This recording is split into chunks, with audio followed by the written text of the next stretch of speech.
The 2015-2017 SYM Mio 50. The Sanyang Motor Company expands its U.S. footprint with the Mio 50 scooter line. A compact learner's ride, the Mio brings urban mobility and enviable gas mileage to the table along with an attractive modern interpretation of the classic Italian scooter design elements. It comes restricted to 30 miles per hour, so you won't be hitting the highway, but if you need to zip across campus or around scooter-friendly urban areas, the Mio will fit the bill well enough with an affordable price and economically minded 50cc engine. Continue reading for my review of the SYM Mio. Design. Visually, the Mio is a mixed bag.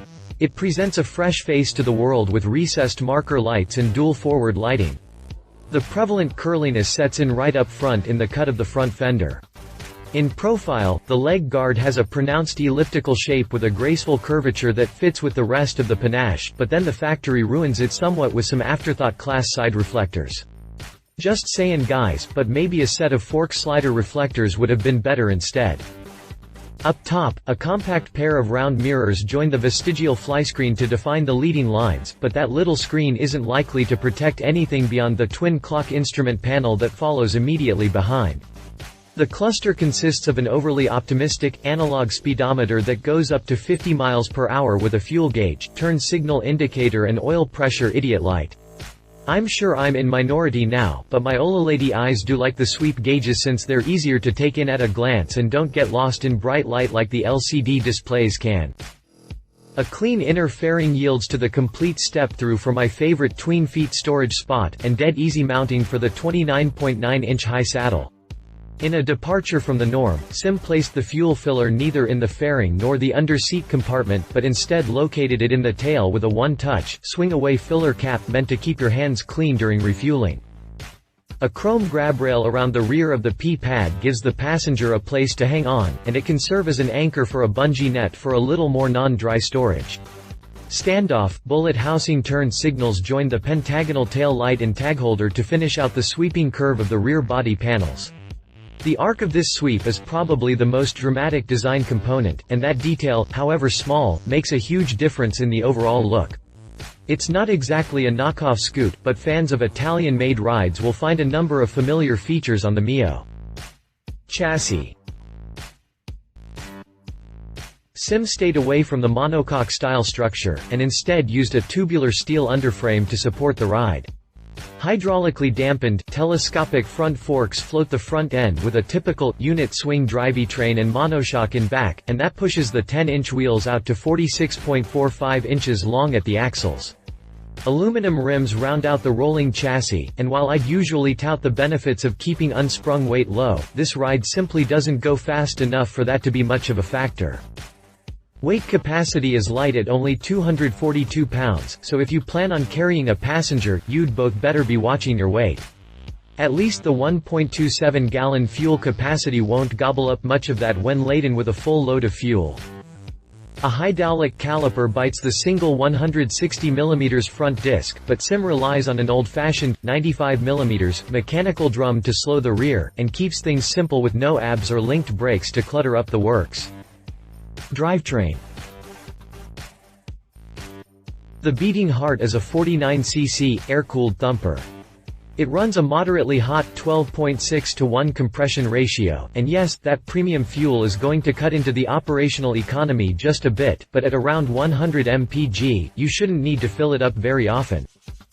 Power output is mild with a claimed 1.9 horsepower at 8,000 revolutions per minute, and 2.15 pound-feet of torque at 6,500 revolutions per minute.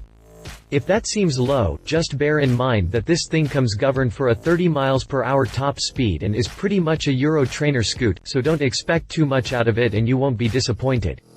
A dry, centrifugal clutch works with the continuously variable transmission to provide seamless, twist-and-go operation with a quiet, belt-type final drive to put the power to the pavement.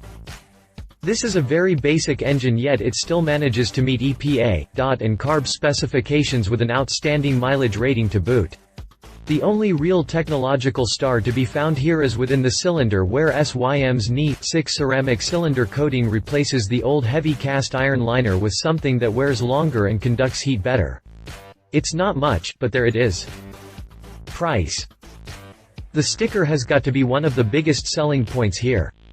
At only $1,999, the Mio 50 is quite the affordable bargain if all you need is basic transportation. It can be had in a half-dozen colors to include white and midnight black, as well as the two-tone chili red, white, hot chocolate, white, latte, white and my favorite, the burnt orange, white. All Mios come with a 24-month, unlimited mile warranty. Competitor. It's always fun to see how these lesser-known brands, in the US anyway, match up against the popular household brands, so I played the Vespa card here, and went with the Primavera 50. Visually, each brings something all its own to the table. For the Vespa, this would be the unmistakable, old-world vibe that starts with the handlebar, headlamp housing that cleans up the front end and the tapered rear panels that define the wasp-tail rear end. The Mio has a nice swoop in the bottom edge of its rear panels, and that gives it a charm that the straight-edged Primavera misses out on, but it really comes down to taste at the end of the day. I gotta say that I do prefer the full step-through of the Mio to the tunnel that interrupts the deck on the Vespa. Piaggio likes their trailing link front ends that uses a coil-over shock to tame the motion of the single-sided front end. Too bad I don't. Yeah, I'm sure it's safe enough and all, but I consider any kind of feature like that to be a vanity.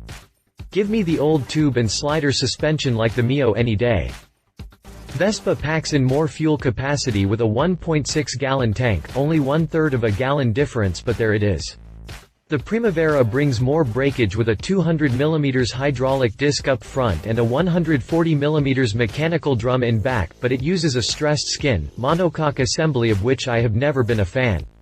Give me a tubular steel underframe like the Mio uses any day. Thumpers rule the day, and the 2mm are within a single cc of one another, with the Vespa coming out ahead at 49.9 cc. The unfettered Primavera cranks out 4.6 horsepower and 2.8 pounds of torque for a top speed of 40 miles per hour, and a more thrilling ride coming out of the hole. In spite of the greater speed and power, the Primavera manages to turn in impressive economy numbers with 96.8 mpg, almost as high as the Mio's metrics. Of course, any love affair with a Piaggio product is liable to cool at the checkout counter, and so it is with the Primavera 50. At $3,799, the Vespa product is almost twice the price of the Mio. If a 50cc scooter is your destination, the Vespa is probably the way to go, but if this is a transitional ride that will get replaced by something bigger in the foreseeable future, the Mio is a good deal. He said. My husband and fellow motorcycle rider, T.J. Hinton, says, as always, I have a hard time imagining a ride this small being useful anywhere beyond a handful of area types. One does come to mind, golf neighborhoods. You know, the kind of gated community that is built around a golf course, and has a 27 miles per hour speed limit to accommodate the golf carts. I guess we could add that to the list. She said. My husband, bless his heart, hasn't spent much time in urban areas where a scooter would be the answer to commuting and errand running prayers. This Mio was a fun adventure, though only the 50cc version is available in the US market. It's a slick little scooter with an affordable price. Specifications. If you liked this video, please share your thoughts in the comments below and don't forget to hit the subscribe button.